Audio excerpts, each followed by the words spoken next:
Robert Henneke, executive director of the Texas Public Policy Foundation. And Robert, with optics like that on the White House lawn, while you have a stock market going into the quadruple digit losses, thousands, it was insane yesterday. How can this White House claim it feels the plight of the average American? Well, it can. Good morning, Todd. Thanks for having me. I mean, yesterday's economy news was a gut punch to American workers at the same time that you had a simultaneous slap in the face by this pep rally that Joe Biden and the Democrats had on the White House lawn. I mean, I can't tell. What are they celebrating more, the 1,200-point drop in the Dow or the 8.3% increase in inflation, which is up even more than last month? I mean, it's completely disconnected. It's another let them eat cake moment from the Biden administration. They weren't satisfied, Robert, with their performance there in front of the cameras. They had to put it in writing as well. Here's what they said about the CPI report. Today's, meaning yesterday's, data show more progress in bringing global inflation down in the U.S. economy. Overall, prices have been essentially flat in our country these last 2 months. That is welcome news for American families with more work to do. I can tell you that that is ridiculously out of touch. I want you to explain why. Economically, why is Joe Biden totally off the mark with that? Well, it is. First of all, I mean, prices have skyrocketed. American families have seen that, and they remain at skyrocket levels. So to celebrate that they're not skyrocketing even higher doesn't make any sense there. But look, what I'm looking at are the core household budget items that are hurting American workers the most. You look at rent is up 13.5% over last year. Our groceries are. Rent's up 6%. The price of electricity is over 15%. These are the daily household budget items that are hurting American families the worst. They're continuing to go up. They're staying up. There's no indication they're going to come down.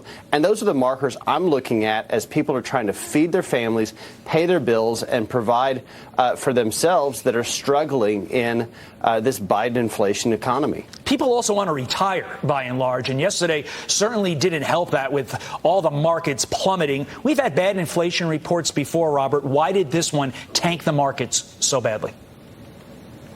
I think because it's just showing a growing trend in the inflation, that it's no longer a blip anymore, as this administration has continued to claim. I mean, this month's inflation numbers are higher than last month. This quarter is higher than last quarter. This half is higher than last half. This year is higher than last year.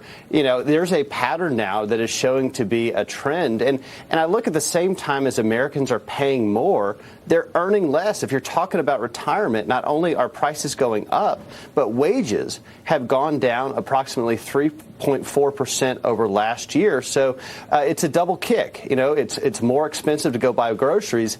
At the same time, your paycheck is less and you're able to buy less to provide for yourself and your family. But yet this White House is celebrating that it is essentially flat at 8.3% is not good for anybody.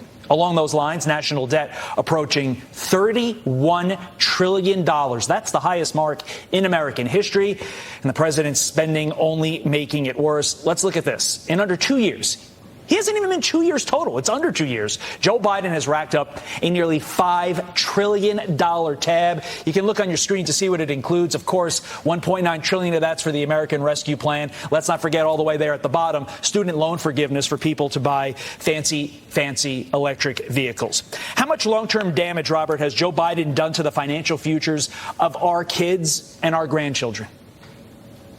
A severe damage. I mean, the Biden administration is redlining the economy. You know, we can feel that here in Texas and in the heartland of America, where we see the warning signs that this administration are running things too hot.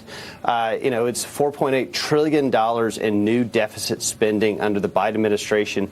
Even when you take out the budget gimmicks of the so-called Inflation Reduction Act, you're still at $2.5 trillion in additional deficit spending. And as we're seeing every day in these economic indicators, you know, our economy is just not able to come up with the massive special interest deficit spending from this administration. Maybe we should have canceled the party, because no American should be celebrating this morning. Robert Henneke, thank you, sir.